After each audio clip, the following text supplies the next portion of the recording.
Coucou tout le monde, c'est Fabrice Randria-Mirado pour un meilleur quotidien.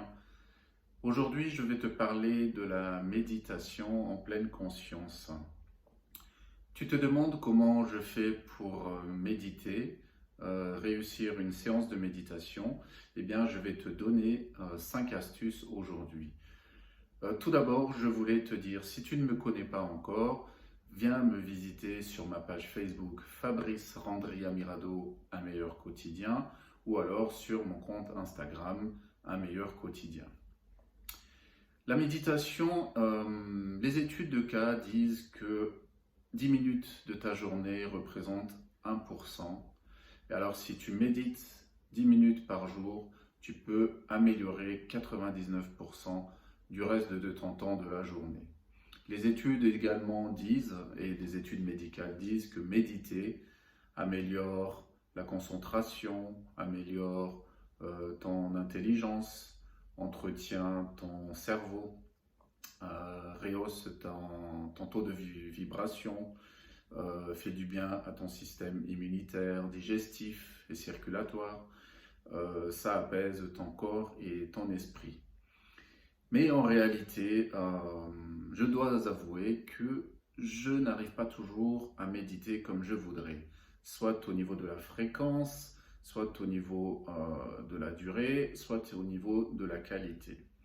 Alors, si toi, tu veux te lancer dans la méditation en pleine conscience, ou tu hésites, ou tu ne sais pas trop comment t'y prendre, donc je vais te donner les 5 astuces suivantes. La première astuce, je t'invite à ne pas avoir trop d'attentes ni d'objectifs lorsque tu vas méditer.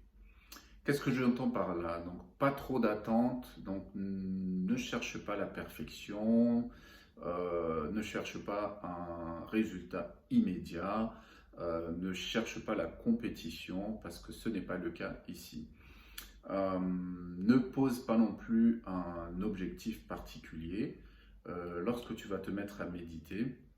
Voilà, donc occulte tout objectif, tout défi, toute compétition. Tu n'as rien à prouver ni à toi-même ni à personne.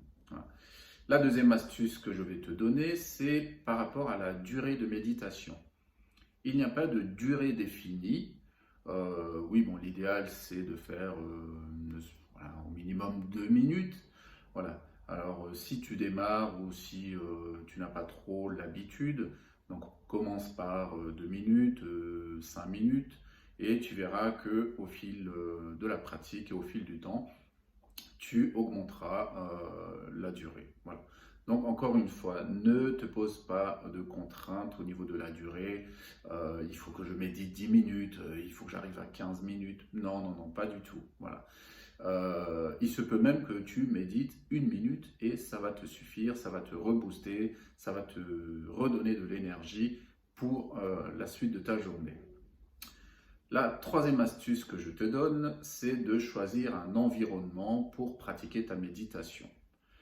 Il est évident que tu ne peux pas choisir l'environnement idéal à chaque fois que tu vas méditer, mais privilégie quand même un endroit calme où tu ne risques pas d'être dérangé, où ta concentration ne risque pas de s'éparpiller lors de ta pratique. Voilà.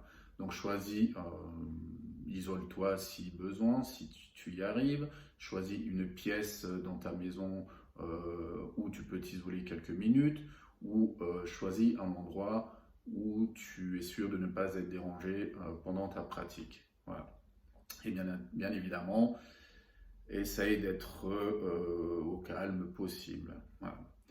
La quatrième astuce que je vais te donner, c'est d'arrêter de te juger. Voilà, si pendant ta pratique, des pensées te viennent, voilà, parce que notre esprit, il est fait pour divaguer. Donc, accueille ces pensées et laisse-les couler et reviens tranquillement à ton souffle, à ta concentration sur la méditation. Par rapport au ressenti physique que tu vas avoir, tu vas peut-être avoir des démangeaisons, des fourmillements, des picotements, tu vas ressentir de la chaleur, de la fraîcheur. Voilà, c'est pareil pour les ressentis, autant que les pensées. Donc tu les accueilles, tu les laisses couler et tranquillement tu reviens à ta concentration sur ton souffle. Voilà. La cinquième astuce que je vais te donner, c'est quand tu pratiques la méditation, dis-toi que c'est un jeu pour ton âme, pour ton esprit. Donc laisse-toi prêter au jeu. Voilà, ne te fixe pas d'objectif, pas d'attente. C'est pas une compétition, c'est pas un défi. Voilà. Donc laisse venir ce que la vie te propose, que ce soit la durée, que ce soit l'endroit ou que ce soit les pensées qui arrivent, voilà. Mais avant tout, méditer, c'est d'abord se faire plaisir, c'est se détendre, voilà. Donc si cette vidéo t'intéresse ou si tu connais quelqu'un à qui ça pourrait intéresser, n'hésite pas à la communiquer et je mettrai sous cette vidéo les liens si tu veux me connaître davantage. Donc Fabrice Randria Mirado, un meilleur quotidien, ou alors sur Instagram, un meilleur quotidien. Allez, salut, je te fais des bisous et je te dis rendez-vous pour la prochaine vidéo. On va parler de la haute vibration. Voilà. Bisous.